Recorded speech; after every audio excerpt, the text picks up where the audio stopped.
শেখ হাসিনা যে এইডস ভাইরাসে যে এইডসে সাফার করতেছিল সব উপসর্গ আপনাদের মধ্যে আছে।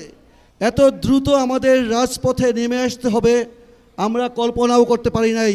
আমরা একই সাথে যুদ্ধ করেছি, মাত্র কয়েকদিন আগে আমরা রক্ত দিয়েছি, রাজপথে সংগ্রাম করেছি, লড়াই করেছি ফেসিবাদ তাড়ানোর জন্য।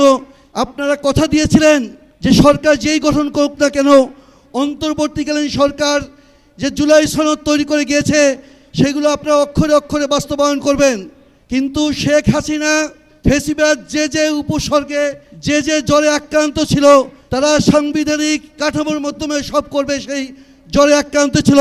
তারা কথায় কথায় মিথ্যা কথা বলতো, সংসদে দাঁড়িয়ে মিথ্যা কথা বলতো।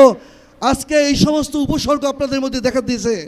আপনারা সংসদে দাঁড়িয়ে আইনমন্ত্রী মিথ্যা কথা বলছেন, স্বরাষ্ট্রমন্ত্রী মিথ্যা কথা বলছেন, জ্বালানি মন্ত্রী বলছেন যে তেল আছে গ্যাস আছে সব আছে, অথচ দীর্ঘ লাইন।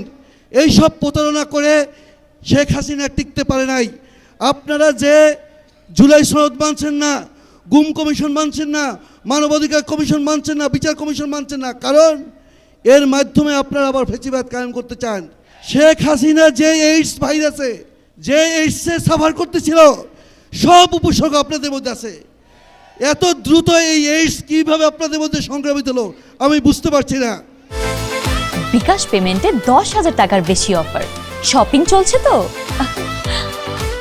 আমরা 11 দলীয় জোটের মানুষ, আমাদের স্পিকার সাহেব বলেছেন যে তারা সংসদে অত্যন্ত শৃঙ্খলাবদ্ধ, তারা নিজেরাও কথা বলে না, তাদের দেখলে আমাদের শ্রদ্ধা হয়। অতএব আপনি এই যে স্বীকৃতি, আমরা সেই স্বীকৃতি নিয়েই রাজপথে আছি। অতএব এই এইডস যাতে আর না ছড়ান, তাহলে কিন্তু এইডসের চিকিৎসা নিজেরা না করলে সাধারণ জনগণ এইডসের চিকিৎসা করে চলবে।